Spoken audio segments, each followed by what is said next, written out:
Hi, everyone, and welcome to another episode of She Plays Games, the podcast where we celebrate women in the video games industry.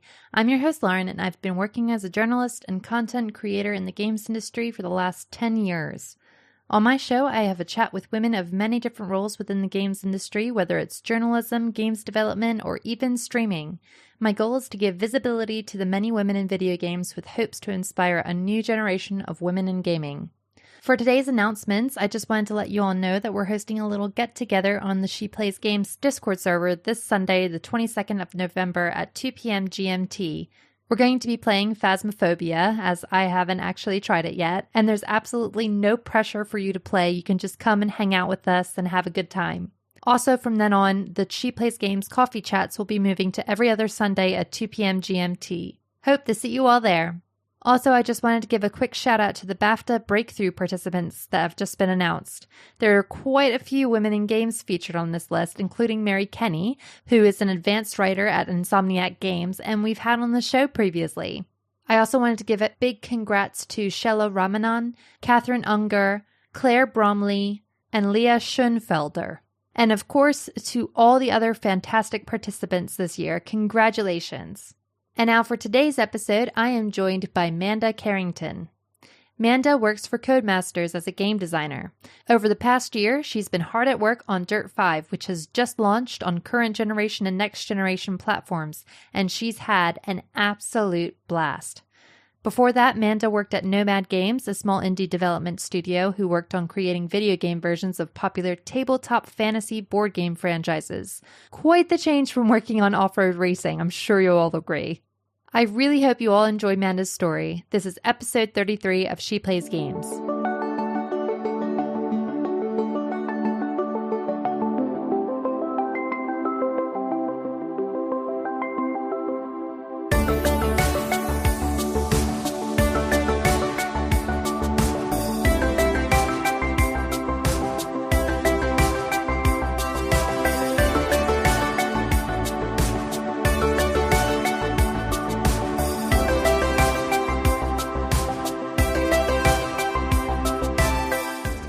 Manda, welcome to She Plays Games. Thank you so much for coming on the show, especially as things must have been very hectic following the release of Dirt 5. Thanks for having me on. It's great to be here. Yes, it has definitely been a bit busy down in Codemasters working from home office.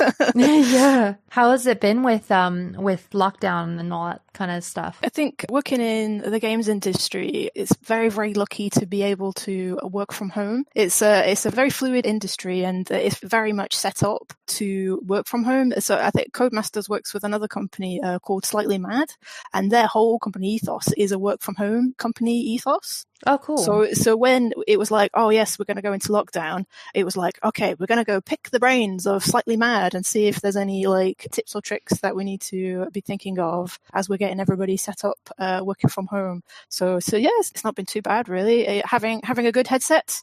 It's always a good start, and having a good internet connection.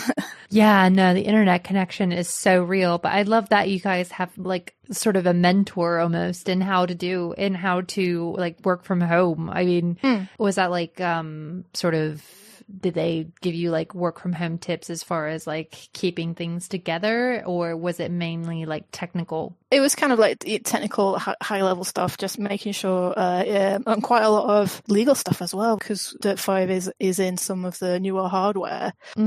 People are having to develop on the new hardware kits, and it was like, oh, we're going to have to talk with Sony, we're going to have to talk with Microsoft about maybe taking some of these kits back into our homes. Thankfully, that wasn't me, so I didn't get entailed in that, which I was pleased for, because I'd be so nervous. You'd be so stressed out. Oh my god! Oh my gosh! Like, yes. What happens if somebody just comes in and is just kind of like, wait, hold on. What's going on here? I think keep that in the office for me. So it was cool to think about, but I'm glad it wasn't me. Yeah, you didn't have that extra stress. No, goodness, yeah. So I have to ask, I mean, obviously, yeah, not having it at home really for your job. But What's it been like to work with the next generation hardware on a launch title, no less? From a a game nerd perspective, it's really cool to be part of a launch title on the console. In terms of development, because the new consoles are they're basically very polished PCs. If you make it for one, they're kind of quite easy to get onto the other bits of hardware. So there's not been a massive difference between working on all the different pieces of hardware. It's not been too bad.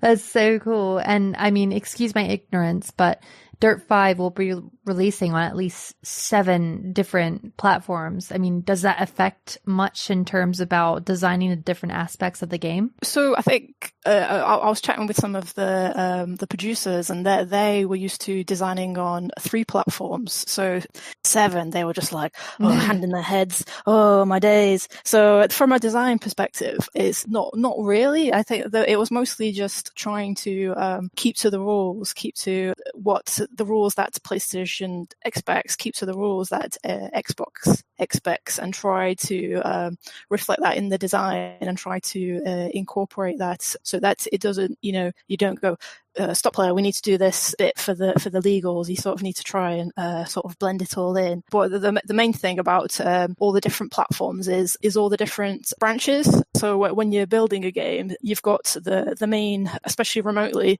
you have the sort of main trunk of the game that everybody throws their bit up onto. You then sort of branch that off, and and you do your fixes on that branch, and then that branch gets released. So what production and everybody are having to sort of really concentrate on is going, right, so this is the branch for PlayStation, this is the branch for Xbox, this is the branch for the X series, this is the branch for PlayStation 5, etc., etc., and just trying to keep all your ducks in order so that you're putting the right fixes on the right branch. Oh my goodness. Yeah, it's a right headache to try and keep on top of it all. Especially when you're at home. I just find that even I'm sort of getting stressed out about the organizational aspects. You can see how things could possibly go wrong very easily. They're very much sticklers for you need to make sure everybody's communicating properly, make sure everybody's super, super clear to the point of being a bit short, just being have you done this? Right, excellent. Now we can talk about some nice fun things. Yeah. So you it's definitely a communication and a logistics exercise. And how have you managed to sort of keep motivated while you've been home as well? How have I managed to keep motivated? I've been sticking to routines. I think that really, really helps. I've been very, very fastidious about I will not wear pajamas, even though I don't have a webcam and I could wear pajamas all day. I'm not wearing pajamas. I'm going to, put on some proper clothes. I'm going to make sure my hair's nice and clean. I'm going to, I've been wearing my watch, like a Fitbit watch that I usually have on at work to be all right, so this is work me, and I will now do work from this time to this time, and then just kind of keeping to that. I will contact family members on certain days so that I know, all right, Tuesday I will call my brother, Wednesday I will call my gran, and then that's how I've kept track of the days. Yeah. So they don't blur into one, because that's the real problem as well. And because you're not commuting to and from work, and I've always thought that's a real, you spend 20 minutes just sort of winding yourself up to work or winding yourself back down, so that when you come back home, you're like, right, this is home time. So I think, being quite organized with your time, and I've started writing a diary as well for work, to sort of go, this is what you have done, and this is what you need to do, just so that when people are like, oh yes, what have you done today, you don't sit there going, oh I did something, I turned up, and you've got something written, and you can go, right, okay, I wrote it down, and I did this on Monday, I did this on Tuesday, and I've done this on Wednesday. So I found that quite helpful. Just kind of, it sounds terribly teenage of me, but yes, I keep a diary of what I've done every single day. I mean, that's what a lot of people say to do now, don't they? To be more productive, write things down. It's so important to just write things down. I think it gives you a sense of progression, working from home a lot, and not having colleagues to kind of riff off of. You don't realize how much progression you're making. Even though it's in a day you could get so much down because you sort of, it's all blurred into one. You don't realize. So you do kind of need to acknowledge it and go, yes, you did, write that document. Yes, you did reply to all those emails. You do deserve to turn off your computer and, go play a game that you have been after playing for a while. You are allowed to do that because you have achieved this. And you're like, okay, thanks. I'm glad I wrote this down, brain. Cheers. And then your partner's like, you're talking to yourself again. And I'm like, yes, sorry. No, I do it all the time. I mean, like, granted, after having kids, I talk to myself like a lot more. I remember like I dropped off Lizzie at the nursery and I was just kind of like, okay, now I have to do this. Wait, Lauren, there's nobody here anymore. You're done. You're done with parenting. But like, I swear, I'm sold on it now. I'm sold on talking to myself. It's just the only way that I can get through. That's all your plants in it, chatting with your plants. Yeah, exactly. I do need to get some plants to talk to, honestly. At least they would, plants get the benefit of your talking to them. But yeah, I mean, it sounds both tedious but lovely, and I think that your point about like the downtime before and after work are so important. I mean, with us, like, my husband was getting really, really stressed out actually, like before work. And we found that it was because he doesn't have his he used to go on a train for 40 minutes in the morning and just settle his brain. So like we've even incorporated it as well, where you just sort of sit and you just sort of chill as if you were on a train, like just chill. The importance of being idle, I think, is so easy just to kind of, always be on. It's very important just to go, no, I'm just going to spend, you would traditionally spend half an hour in your car sat in traffic and there's not a lot you can do. But now you sort of have to be quite, treat it like a meeting that you need to attend. Yeah, you need to have this meeting where you're just going to have a little think for a bit, and just so that you're ready for your family, for your friends afterwards. So you kind of you're completely there. So that on the flip, when you are at work and you do have a deadline that you need to hit, you're completely there. Exactly. Now, like, I'm sure we could talk about like this ad nauseum, considering all that we've been through. But I'd love to focus on your journey to this point toward working at Codemasters. And I mean, your background on paper, it doesn't really seem suited to working on a rallycross game. And I guess so, like, the first place to start is that you're dipping your toes into the industry. You worked at Sainsbury's for numerous years, and then you decided to create a small project that got you noticed by Nomad Games. It was no one project. It was kind of a bunch of little more achievable challenges. So something, when I've been chatting with sort of university students or whatever, they kind of like tell me about their massive, like, excellent idea. And they're like, oh yes, I'm going to do this massive, RTS or, racing game. And I'm like, oh, great, that's excellent. How are you getting on with it? And they're like, oh no, I can't do it. It's such a big project. And it's kind of like achievable targets. Something I picked up working in Sainsbury's. You can't take the whole thing in because you just get completely overwhelmed. So you absolutely need to break it down into achievable targets. So you can.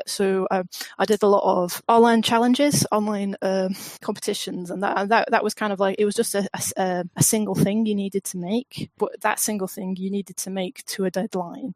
And so, and obviously, the first couple of online competitions I entered, they were like completely awful, but I got to the end of it, and I was able to build on that small thing, and I got to the end of that project. A friend of mine who works in banking, but he knew I was a big fan of games, and he was like, oh, I really fancy doing a game jam. Do you fancy doing it with me? And I was like, oh, fantastic. That kind of fits into my achievable target. It's a weekend, 4 or 5 days where you just have to sort of try your best. And again, the first one we did we finished it, but it was awful. Yeah. And so, but we had a really good time doing it, and it was such a sense of achievement to be able to finish it that you kind of go, hey, it was really good. We managed to finish that last time. Do you fancy trying it again? And maybe we can make it better.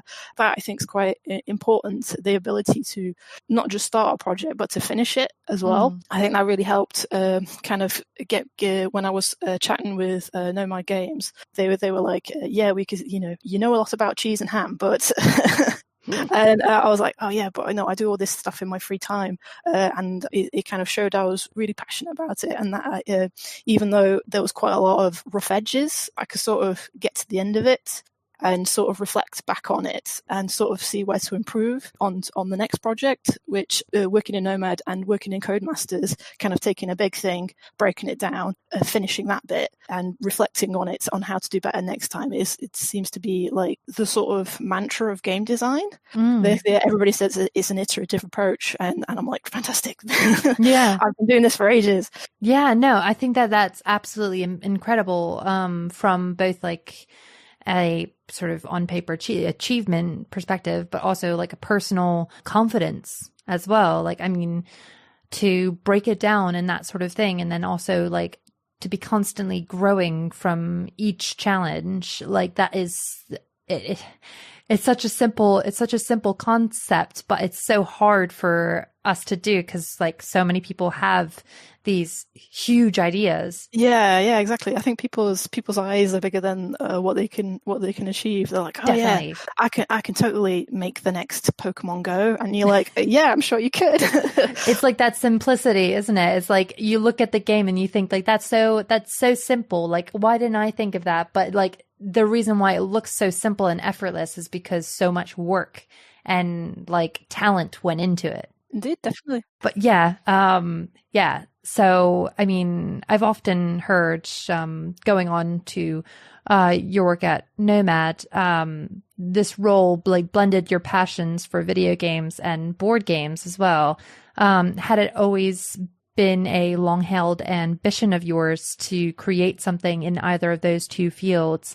I know you mentioned that persistence was very important in landing your first role. So I'd kind of been playing video games sort of since the year dot. I mean, I remember playing, typing in the code. I would like to play games on like an old, before even like Windows 95 games. And I've kind of come to board games a lot later, but kind of board games, they lead you to role play games, and that kind of leads you into design, and you've got a lot of paper prototyping in video games. So I've not it's not been an ambition to blend video games and board games. It's been a completely happy accident that they sort of do inherently. I enjoy the sort of how you can rock up with a board game, you can play with some people, and if they don't get it, you can change the rules slightly and to kind of keep them engaged, and that sort of totally feeds, that's kind of like it's like a nice just like customization, like you're adapting, aren't you? You're adapting to the environment that you're in so that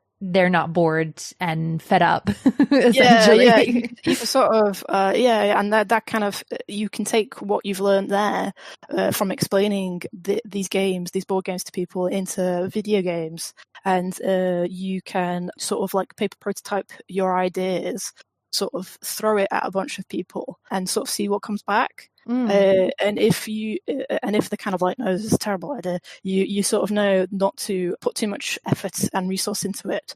But if they're kind of like, oh yeah, maybe there's something here, or maybe they can go, oh, your idea's not great, but that's given me a really good idea, and we should go down this. You get like, oh, fantastic, you and me can now work on this to kind of bring it into video games.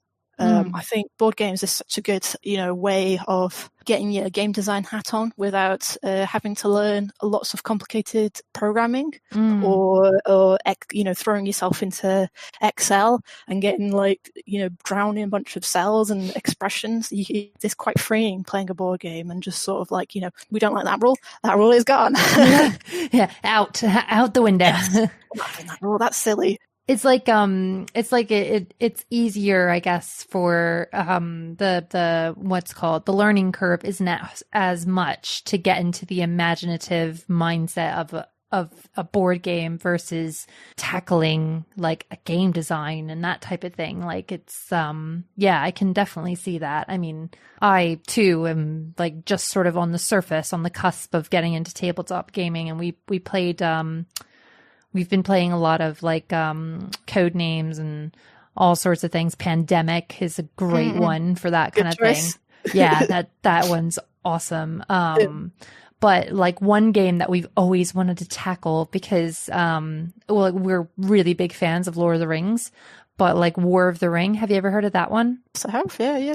That big, one. Big epic 2-player game. It is so massive. Yeah, I think I always when I'm explaining a board game to somebody, I think that's like a proper like primordial pool of tutorials. When chatting in video games, when you're chatting tutorials with other game designers, there's kind of like sort of a whole array of how to approach it. And my opinion is always kind of less is more. Yeah. And I think when you're trying to explain a board game to somebody, a board game that's as complicated as War of the Rings to somebody, and you have to try and do that in like half an hour, it's like, oh my god, it's just, yeah, you need to prioritize which rules you tell it. Oh my god, yeah. I think we spent like we got it on Christmas, and we literally spent the entire day trying to figure out, like, watching YouTube videos on how to actually play it. Yeah. One day when our children are old enough, we will again try to tackle that game. But yeah, like that is the thing. Like it's so, I mean, those kind of games, like, I guess I approach it the same way that I approach video games, like the Souls franchise and stuff. Like a lot of people are kind of thrown off by the challenge, but I'm like, oh, I find this interesting. I don't have the talent yet in order to accomplish these goals, but you know what? I'm going to come back eventually and I will beat it. This is kind of the neat thing. I've seen some board games that have kind of started trying to incorporate video games into them. So Riot have done one called Mechs vs Minions, and when you sort of read some of the blurb on that, they're kind of like, we took our our video game knowledge and have made this most awesome Mechs vs Minions board game. My partner, he's not a big fan of playing board games, but this one he's absolutely mad for, because it's a really complicated game, but it's so well taught, it's so well presented. He can just sort of rock up and he's quite happy to present it, because that's another thing when you're playing board games, you sort of have to put yourself out there a bit, and that is and you have to try and hold people's attention, and that is a bit of a skill, and you can get knocked back, and you can't let that discourage you. Yeah. If you're determined to play your game, you're like, I need to work on this, because God damn it, I need another person. yeah, I need another person to want to play this with me. Otherwise, I cannot actually play it. But that's really interesting, actually, because like so many games in the past were based off of like tabletop gaming. I mean, Final Fantasy in general comes from like Dungeons and Dragons, so it's interesting that people are kind of are going the other way, and that's really fascinating. I think I really need to check out that game as well. But yeah, I mean, so with that being said, you working at Nomad, I mean, I've heard in the past that indie game studios employees are often like given more opportunity to wear like many hats. When you were hired at Nomad, you were a temporary games tester, but that role changed into you serving as a junior artist and then game developer. I mean, were you given much guidance in terms of how your career was building out, or was it just forged by you showing your artistic talents and dedication? Working at Nomad was very much a sandbox. It was such a small team. It was kind of like, like in the movie Robots, see a need, fill a need. I turned, I started working there as a games tester, but I was like, I'll be goddamn if I'm going back to Salis and Ham. So, yeah. So I was like, I'm going to use this 6 months, and I'm going to pester every single person here, and I'm going to pick their brains as much as as they're willing without getting too angry. And that is kind of what I did. I worked really hard testing the game. I was quizzing, chatting with the programmers, kind of just, kind of what you do, what's this trunk branch business, chatting with head art director, kind of like, that was kind of my intention originally with game development, was to go in as an artist, but working in Nomad, because it was such a small team. So one time I was kind of like asking the art director, "Oh, have you got any jobs for me to do?" And he was kind of like, "Oh, no, not really, but I've got these cards that need designing for Talisman Horus Heresy, which is a game Nomad did." And that was kind of like my first experience in game design. So where it was kind of like, here are the requirements. You've got these cards. Here is kind of what you want to base them on, and you don't want to completely ruin the system that we've already got in place. So you kind of have your sort of artistic, creative side in riffing off of what they're after, and you've sort of got your sort of game design balancing side, trying not to break everything else that's already in the game. Yeah. So I really, really enjoyed that. And it kind of just, with like one thing left led to another, and I helped them out a lot. I did a lot of the game design for. They did Fighting Fantasy, not Final Fantasy as a guess. Yeah. Not Final Fantasy, but Fighting Fantasy. And in Fantasy, they did. Nomad did like a digital version of Fighting Fantasy, which I did a lot of design on for. And I was just like, yeah, do you know what? This design stuff, it's the bee's knees. So I really enjoyed working there, and it was very much kind of like a really good, massively good experience to try and learn all the different sort of aspects of the game development cycle. But when I was kind of like, right, this is kind of what I've picked. I quite like game design. There was no sort of progression because it was such a small company, so it's like, fair enough. They can't have two seniors there. That didn't really make sense. So that's kind of why I moved over to Codemasters, where they were kind of like, you seem quite eager and you've done these design bits and you really want to improve your design knowledge. Come on board. So I've been there for a bit over a year, and it's just been brilliant. Learning all these different, all these new design bits, and to sound terribly ignorant myself, in the interview, I was kind of like, really, really nervous, and they were kind of like, "Oh, what type of game designer do you want to be?" And I was like, "Oh my God, there's different types of game designers." I went home, frantically Googled it, like different types of game designers, and it's been great. I've really learned lots since I've started working at Codemasters, so it's been really good. So yeah, I've really enjoyed it. Yeah, I mean, it really sounds like almost like working at Nomad was a bit of like almost an internship / like apprenticeship type thing. Like, I think that's amazing that you had the opportunity to sort of try out different things, and that they allowed you to do so that you could better feel like you were doing what you wanted to do and not necessarily always sort of pigeonholing yourself into just your like job role, right? Like, I mean, being able to just like take up a different role like that is just, that's really cool. Thinking about it like an apprenticeship is not something I thought about. That's a really good point. So it's very much chatting with some people in Codemasters who've kind of had a bit more of a classical training, you could say, where they did a game design course and they went straight into game design. So they kind of know more of the sort of technical terms. But really, really enjoy game design. I'm really enjoying learning more sort of specialized knowledge and sort of the getting knees deeps in cars. Yeah. Which is a bit, I remember turning up in the interview and you think, Codemasters cars, boring, that's that, it's all boys stuff. So it's been really good working there, and there are other women there who are interested, and the guys who are there aren't like, oh yes, this is a V6, 5-4, blah, blah. Know everything about cars. Oh goodness, no. There are some cases where I'm like, oh yes, I know I know this about car, and they're like, oh, that's cool. Yeah. Even the guys there don't, they're not car people, not all of them anyway. So it's been really good. Like, this is the thing. It's like it's part of the role. Like with surgeons and stuff. I'm guessing that not all of them are like I really love organs. Hey, I'm going to root around here for a while. Yeah. Oh my God, that's not a pretty spleen. I love that.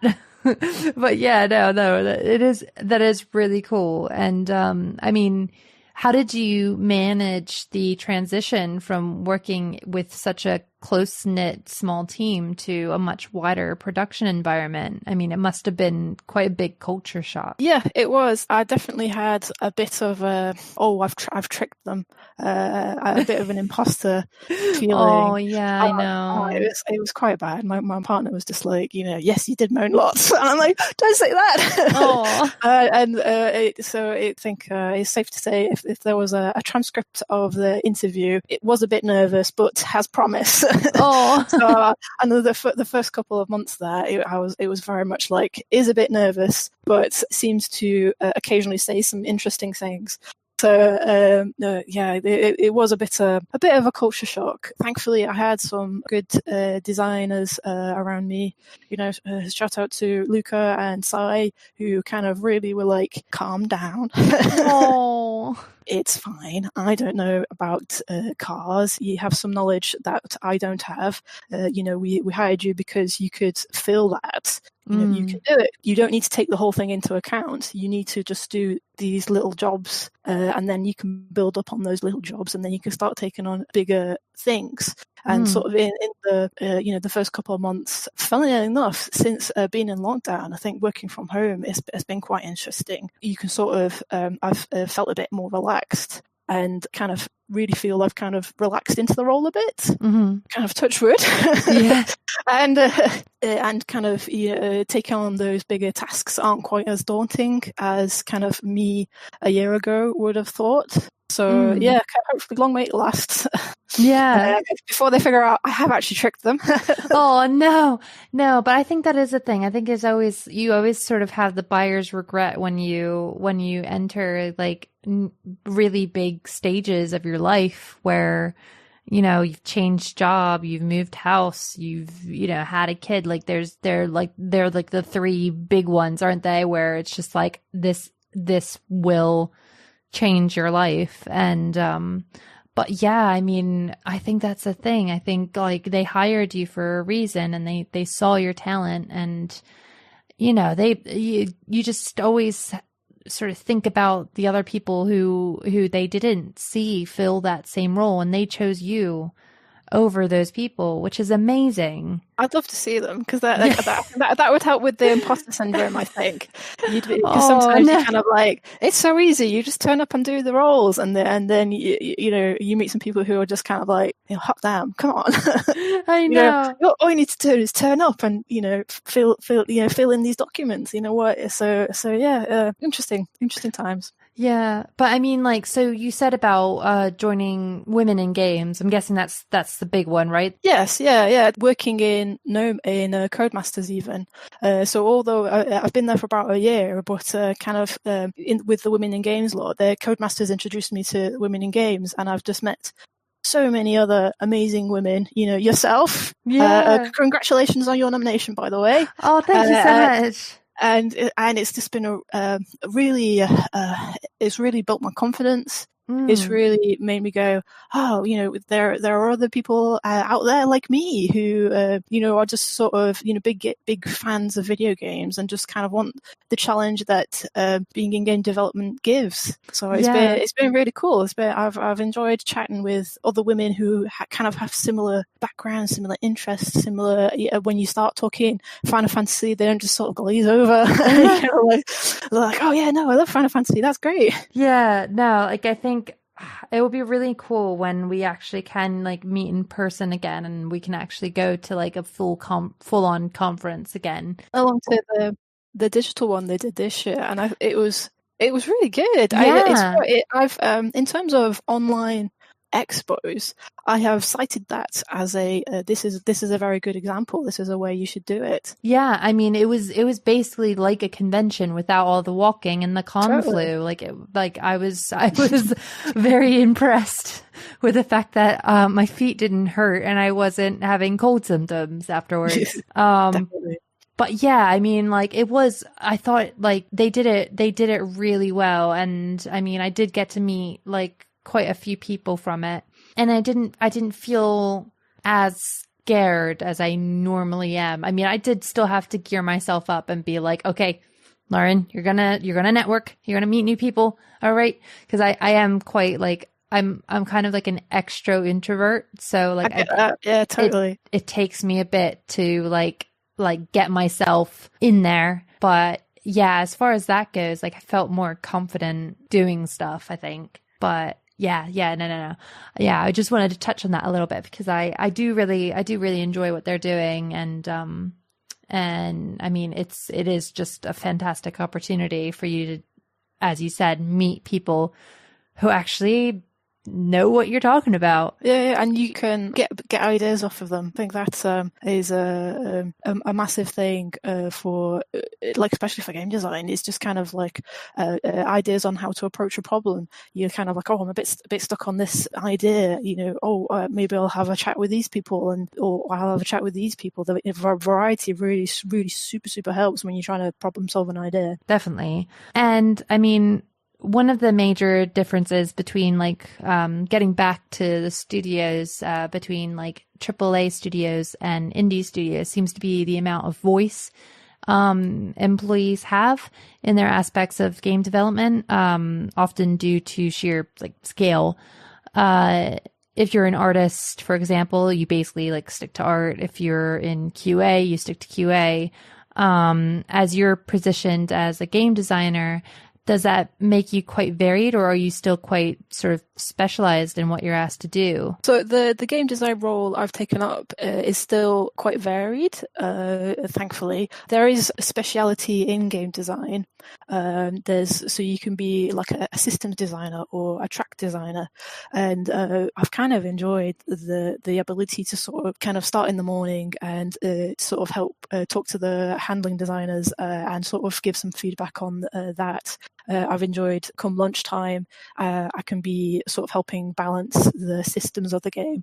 And sort of by the end of the day, I could be chatting with some of the narrative designers about the sort of overall story. So there is speciality in game design. And maybe further down the line, I would choose to specialize in one of those roles. But at the minute, I'm at a stage in my career where I can touch a bit of everything. And as long as I can get away with that. Yeah.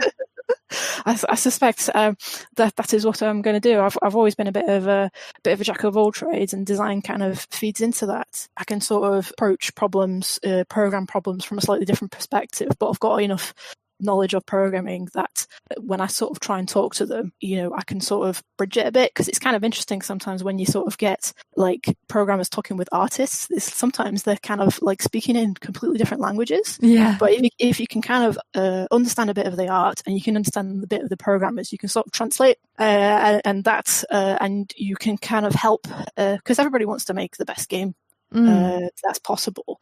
So and kind of trying to go, all right, so we've got these two ideas and we need to pick one. I've kind of enjoyed in design, kind of going, all right, take this from art and to turn the design idea into something that programming can understand, and vice versa. Yeah, no, that's amazing. The transferable skills that you're able to learn and able to apply, and all just to make you a more rounded and valuable employee. Definitely. All right. Well, that's all the questions that I have for you. And I mean, it's been so amazing to speak to you, Manda. And I really, really hope the best for everything that you do in the future. Thank you very much. Thank you very much for having me on. I've really enjoyed our conversation. Thank you. Thank you very much. That's it for this episode of She Plays Games. Please be sure to follow Manda on her LinkedIn page by searching Manda Carrington, or by following the link on sheplaysgames.co. Also, if you want more episodes of She Plays Games, please be sure to subscribe and follow me on iTunes, Spotify, and YouTube by searching She Plays Games, and on Twitter, Facebook, and Instagram at She Plays Podcast. If you want to be on the show or want to nominate someone to come on the show, you can email me at sheplayspodcast@gmail.com. See you all next time on She Plays Games.